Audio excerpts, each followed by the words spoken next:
where does the disdain feel like you have a disdain, you know, with the name calling of Shirley Finkel and Deontay Wilder, because you refer to Deontay Wilder as the guy from Alabama, and you refer to Shirley Finkel as, you know, like a woman's name.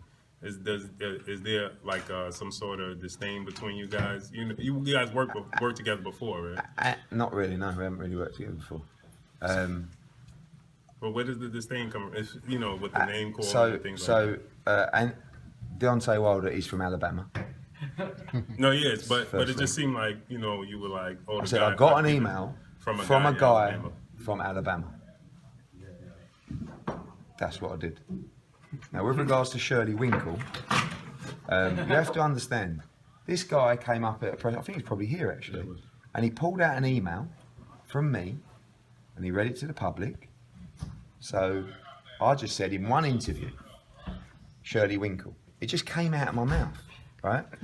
And since then, everybody in boxing is not very, I mean, I'm not very popular, right? This guy is massively unpopular, right? Even members of Deontay Wilder's team can't stand this guy. And they phoned me to tell me this. So I just said Shirley Winkel once. But I got so many phone calls from people laughing about it, it's stuck in my head.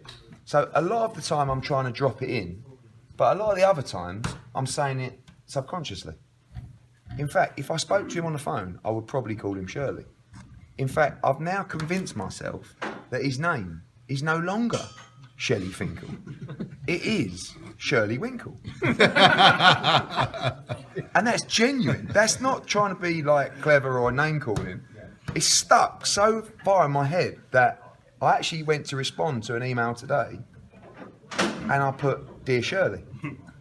And, you know, I'm not, I sent my dad to see him once because you have to understand, we're very different, from very different schools, okay? You can't not have respect for an older person like that who's been in boxing for such a long time. He was involved in what? Tyson, Lewis. So, but there comes a time where they just don't have it anymore, you know? And it's time for the younger generation. So he can't, these people get really infuriated with me. A bit like Lou Dibella. I've known Lou Dibella since I was probably 10 years old. But every now and again he'll do an interview and he'll lose his shit, right? And he just has to be put back in his box by me. But I would only do that if he piped up. But I didn't start the Shirley Winkel thing because when he did that email thing, I thought it was a bit of a bitch move. So I thought, Shirley, get back in your box. And I did the same to Lou. But it's not, you have to understand as well, Shakespeare said all the world's a stage. So what that means is we're all characters.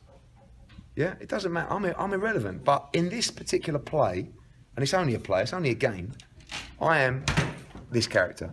So for you guys, I am the slightly younger, brash Brit who talks a lot, who winds people up, who might be a little bit disrespectful to people if that's your opinion every now and again. But that's okay. Whether that's me or not, you'll never know. But I think I'm just being myself, but I'm also enjoying playing that game and that role and winding people up.